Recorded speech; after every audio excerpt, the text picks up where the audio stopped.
Good morning. I'm feeling a lot better now. Thank you very much for asking. It was a little bit sketchy last week, but that means I'm doing lots of catching up this week. And this morning I had to do a quick run to the doctor's and back. So when I got into the studio, I dived straight into actually doing work. At lunchtime I managed to sort this out though, which is putting a whole bunch of the prints into these folders to make it easier for me to look at them without getting all smudged and everything. So that was good. Some A4 ones over here as well. I think, what have we got in here that's kind of fun? Anyway, I'm pleased with getting that done. And over here, this finished 3D printing as well. My little stationery set. So I modelled these. So these are to hold my cards and envelopes. I think I've shown you this before, but I finally managed to get it all done. So it's like my little mini post office. When I'm sitting down and Kitty wants to write something for me, it's a lot easier.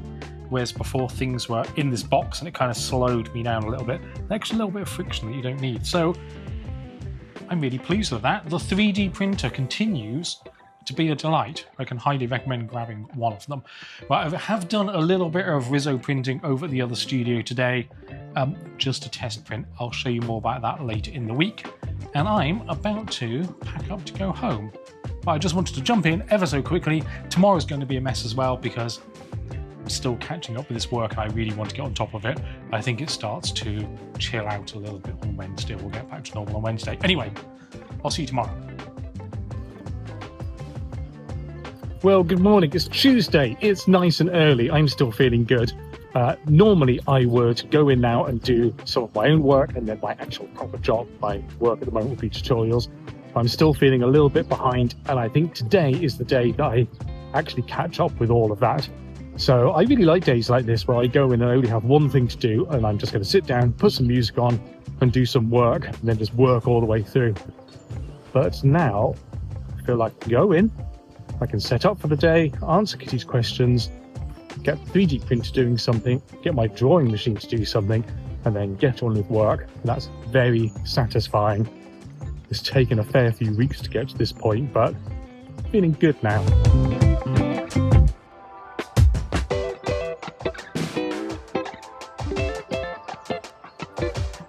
Classic Squirrel B-roll. Okay, let's get in, sit down, focus. I'll see you Wednesday, where hopefully things get a little bit more art studio interesting. All right, I've done it. I've finally recorded the first 2 tutorial videos. It's just the introduction and then a little different introduction. But I've been through this a few times before. Every time feels like a dry run, but these are the ones that are in the can, as they say. I've stopped for 2 reasons. One is I want to review the footage to make sure it is actually okay and everything before I go and record like 10 videos and then find out they're all useless.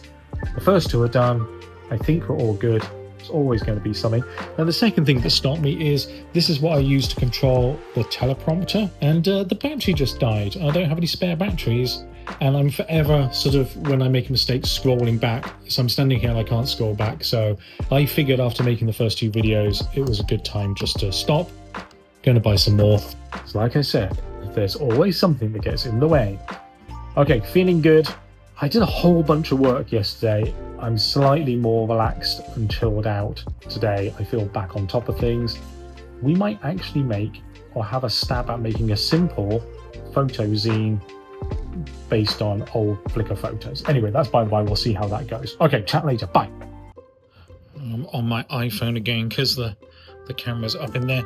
Today, I want to put together a quick zine, or sort of the layout of a quick zine anyway.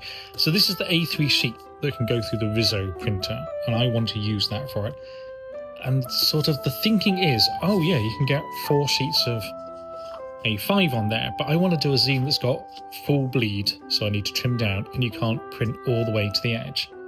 So I've been trying to think about this. The obvious and more wasteful one is I could put like the thing right in the middle of the sheet like that, and therefore I get 1 page per sheet, and I trim it down to there. But that seems a bit much. I can't do this. So if I decide I'm going to have, hold on.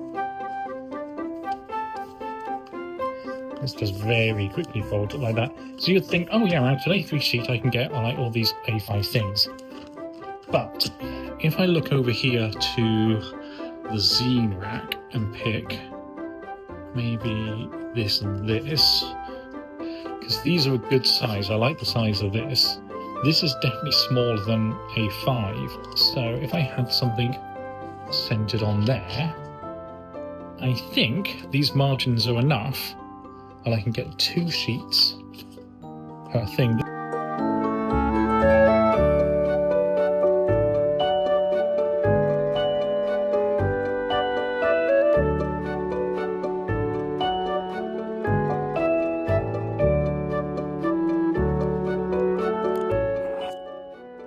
Alrighty, so done all the calculations.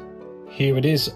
I actually think like I'm leaving a 10mm 1 centimeter border all the way around the edge. I think it's wise on the Riso printer to leave a 20mm border at the top, so I can't have this perfectly in the middle of the top half. I actually need to have a bigger border there. I think I will reflect that down at the bottom. But having done all this, if I have a 20mm border there, I've got the height of this 178mm. I have a 5mm bleed area, so I can put my trim marks just about here. I think this might be a bit close to the edge. All right, in InDesign, I've done a sort of a rough layout. I want to do it in InDesign so I can drop in text boxes and images and get the benefits of wrapping around. But I also want to do it as an A3 layout anyway, to save myself carrying the computer over to the other studio. I've printed out the whole design here on an A3 sheet that I'll be able to scan. It's roughly right. It's sort of 19mm there and 21mm down at the bottom. Someone's got something else in there. I'm going to grab this, put it in here. Yeah, I did. As I'm a pro. Not really. There we go.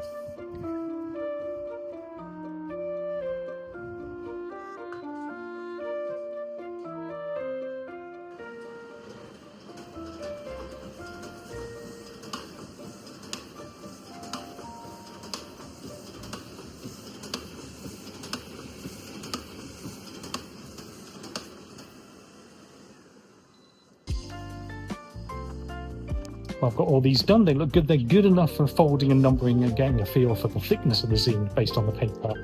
I noticed they're all slightly wonky. Maybe I'll show you that later. I think that's because I put it in the top to scan it, and I've had it not scanning quite straight before. So maybe I need to learn how to do that properly, or how to correct for that. Tomorrow morning, when it's nice and cool, I will try printing straight from the laptop, which I'm hoping will sort that out. But we'll find out one way or another. Right back to the studio for the next meeting.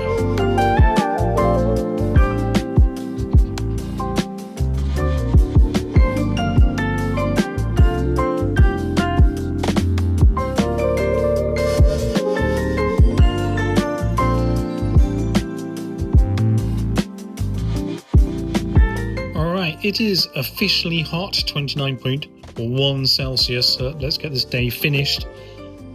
I've done these. You saw them printing out so I can number the pages for how they might work in a zine. Here's a little like 4-page one.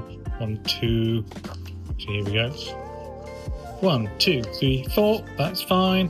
This is like a 16-page one. 1, 2, 3, 4, 5. All the way up to 16 there.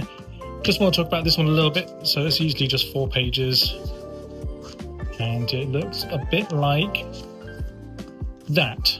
Now, if this was just been printed out on the printer, we could do whatever colors we wanted. But because it's a Riso printer, I have to do like a master for the design here, and then I have to do one for the other side. So let's say this page is red, and then the other side is blue. So here we go, red, the other side is blue. So that means if we were reading it like this, this would be red, this would be in blue, this would be in red, this will be a double spread of blue, and then red. You get the idea. But we don't actually need to print it in this order.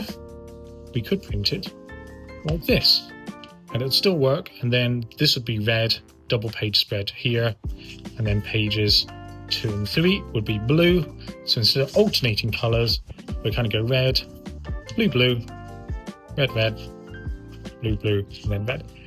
Anyway, the point of all that is it gets even more complicated when I've got two sheets to pick from, because although I've got these numbered out like this, 116.3, I could do the layouts in different ways, and that's important because it costs money to make a master. If you're doing it commercially, it costs like $10 or something, $5 to set up a master.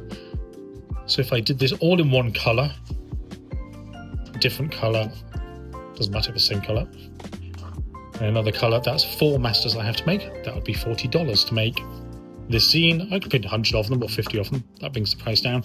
But if I wanted to do something special, so I wanted the cover or this page here to have 2 colors, or this even would be a 4 color spread, then I'm ending up with 4 colors on this, 3 and 14, which means this is special, this one would be special, these would be other ones. But I could do 116 and then have 7, 10, 8 and 9 here, and then these have special ones. So you start getting into the realm of really having to think about what colors you want. So I'm going to keep text on sort of, if this is just black, I probably want to have this page, this page, this page, this page as text based. I might put all my images on 12, 5, 10 and 7. It starts getting real complicated, which is why having them all separated out like this helps. Anyway, that's my zine chat. That's all I managed to get done today on this because of the meetings. But here, I've also kind of just got a feel of what's 16 pages. This is 100 GSM here. This is 170. So I quite like that as a, obviously this is video. And then 250, this is like properly solid. So that feels more like, I don't know. I quite like the feel of this one actually. All right, so I've printed out some proofs so I can go and cut them up and staple them together. This is going to be read here in the studio before I go traipsing across to the other studio and print them out on the Riso printer. So I've got one set that I can use as my guide, and then another set that I'm going to cut up and then staple to make sure I've got the page orders in the right order, because it'll be a pain in the ass to go and print out like a whole bunch of these, find out that I've messed it up.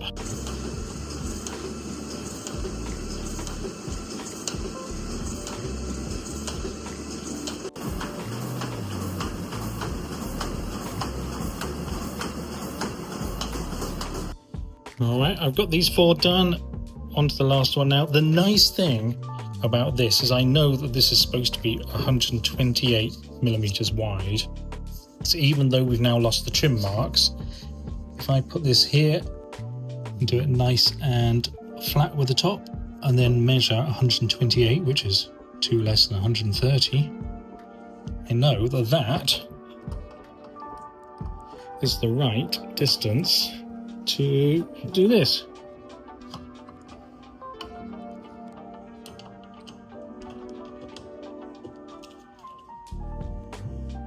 So now we have these perfectly cut to size. We've all seen this before. Push that in there. I ought to be holding it really, but I'll probably do. Okay, nice and pushed into the corner. And there we go. All right, I've done 5. There we go. That's pretty good. Have a look inside. I like the full bleed we got on here. It looks really good. Hold on. This page here too. Conclusion. Bibliography. That's pretty nice. Right, I'm going to put these in cello wrap now because they're super inky. Right, what I'm going to do is lay these out, spread these out a little bit more to give them a chance to dry. The soy ink never really dries, but it can certainly sit for 24 hours or 48 hours and dry a little bit more. So I'll come in on Sunday and finish that. It's sweltering hot in here, you can probably tell. Let me check the temperature. It's 29.6 Celsius, which is way too much. So I'm going to call it a day. I love you all. It's the end of the day, which means, what is it now? It's 6:15, and this video is supposed to be up in an hour and 15 minutes. So good luck, me. It might be slightly thrown together this week. You will know that. All right, I love you all. I will see you next week. Have a great, hot, sunny weekend, unless you're in the southern hemisphere. In which case, have a nice, cool weekend. Right, bye.